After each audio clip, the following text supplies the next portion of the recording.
چاہے وہ میں نے کوشش کی اپنی جماعت کے لیے یہ کرے، چاہے کوئی اور فورس کرے، عام لوگ کرے، مگر ایک مومنٹ جو ہے میں وہ چاہتا ہوں. اس کے لیے نہ مجھے اس فرنٹ کی ضرورت ہے نہ اس فرنٹ کی ضرورت ہے.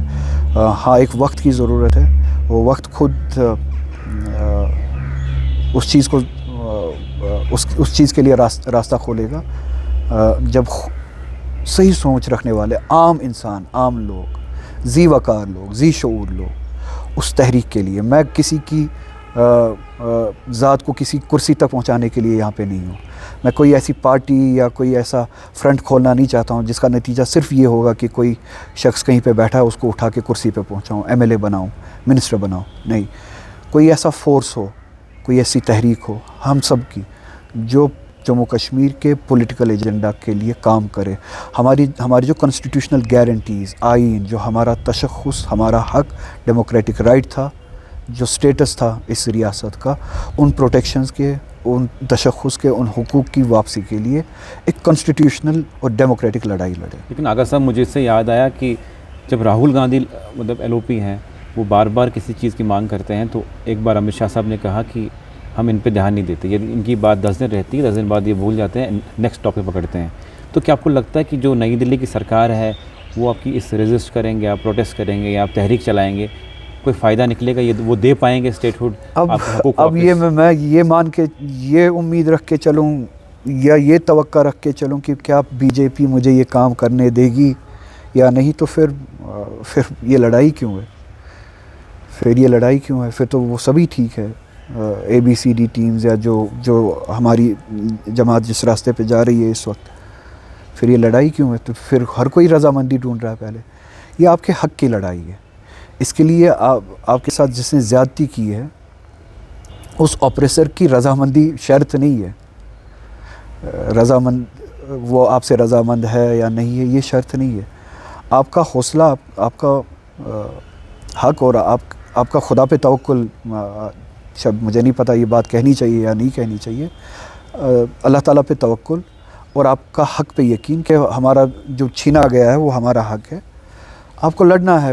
اگر آپ یہ امید رکھیں کہ پہلے میں بی جے پی سے اجازت مانگوں کہ میں ان سے لڑوں، پھر تو اس قسم کی غلامی ہے جس کے لیے اٹھنے کی ضرورت نہیں. اگر صاحب 2 سوال میرے آخری ہیں، کیونکہ ایک تو وقف پہ پوچھوں گا اور دوسرا پہلگام پہ جس طرح کشمیر میں ڈکلائن ہوا ٹورزم، جس طرح سے مطلب بل لائے جاتے ہیں، اپنے مطلب کھل کے لڑا وہاں پہ پارلیمنٹ ہم نے دیکھا، اور جب پہلگام کا اٹیک ہوا وہ سارا مسئلہ بیٹھ گیا پورا.